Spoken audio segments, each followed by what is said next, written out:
যদিও ওরা শিবির করে, কিন্তু আমার একটা বিশ্বাস আছে অন্তত আমার মেয়ে নিয়ে পলাবে না।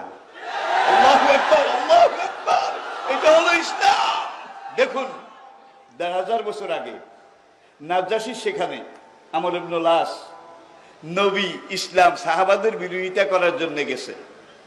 এখন আমরকে জিজ্ঞাসা করে যে মোহাম্মদ এজ এ ম্যান ব্যক্তি হিসাবে কেমন?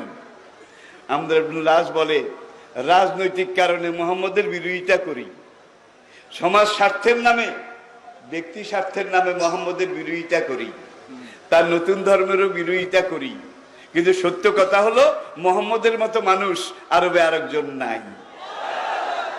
সঙ্গে সঙ্গে নাজ্জাশী চেয়ার থেকে দাঁড়িয়ে গেল, দাঁড়িয়ে এইভাবে বলে যে তুমি যে কথা বলেছ মোহাম্মদের সবচেয়ে বড় শত্রুদের একজন তুমি, আর তুমি স্বীকার করেছো মোহাম্মদের মতো ভালো মানুষ